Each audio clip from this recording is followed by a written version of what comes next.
నేను ఒకసారి న్యూయార్క్ నగరంలో మరణించిన ఒక యువతిని గురించి చదివాను.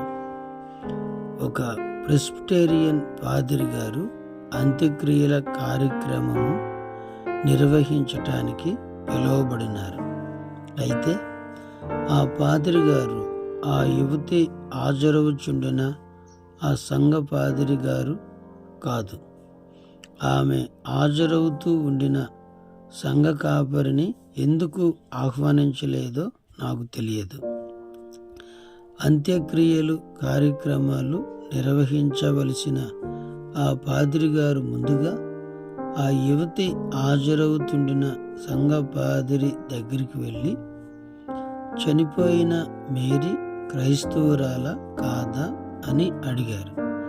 నాకు తెలియదు. 3 వారాల క్రితము మేరీతో ఆమె ఆత్మరక్షణ విషయము మాట్లాడాలనే ప్రేరేపణ నాకు కలిగింది, కానీ నేను ఆ విషయము ఆమెతో మాట్లాడలేదు. మేరీ ప్రతి ఆదివారము నా సంఘంలో ఉన్నది కదా, నేను ఎప్పుడైనా ఆమెతో మాట్లాడవచ్చును అనుకుని మాట్లాడలేదు.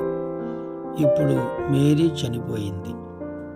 అయితే మేరీ క్రైస్తవురాలా కాదా అనేది నాకు తెలియటం లేదు. తర్వాత అతడు ఆమె సండే స్కూల్ టీచర్ దగ్గరికి వెళ్ళి ఆ సండే స్కూల్ టీచర్ని మేరీ క్రైస్తవురాలా కాదా అని అడిగాడు. నాకు తెలియదు. 2 వారాల క్రితము నేను మేరీతో ఆమె ఆత్మరక్షణ విషయము మాట్లాడాలనే బలమైన ప్రేరేపణ నాకు కలిగింది, కానీ నేను ఆమెతో ఆ విషయము మాట్లాడలేదు.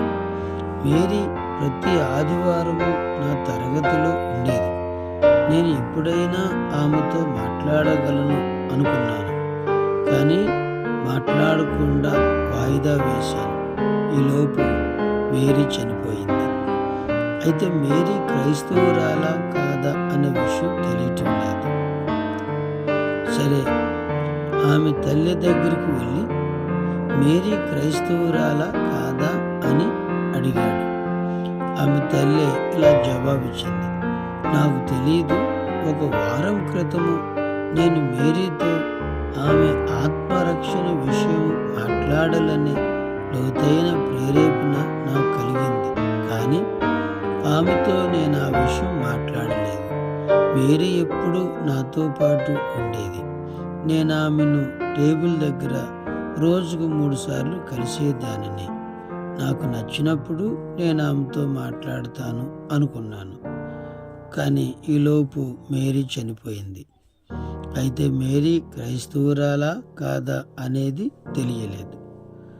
చూసారా, పరిశుద్ధాత్ముడు 3 వ్యక్తులను ప్రేరేపించాడు ఆమెకి సువార్త చెప్పాలనే ప్రేరణ. కానీ 3 కూడా వాయిదా వేయటం వలన ఆమె మరణించింది.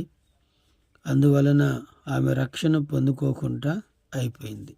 పరిశుద్ధాత్ముడు మనలను ప్రేరేపించినప్పుడు మనం తప్పనిసరిగా పరిశుద్ధాత్మ చెప్పింది చేస్తే అనేక ఆత్మలు రక్షించబడతాయి.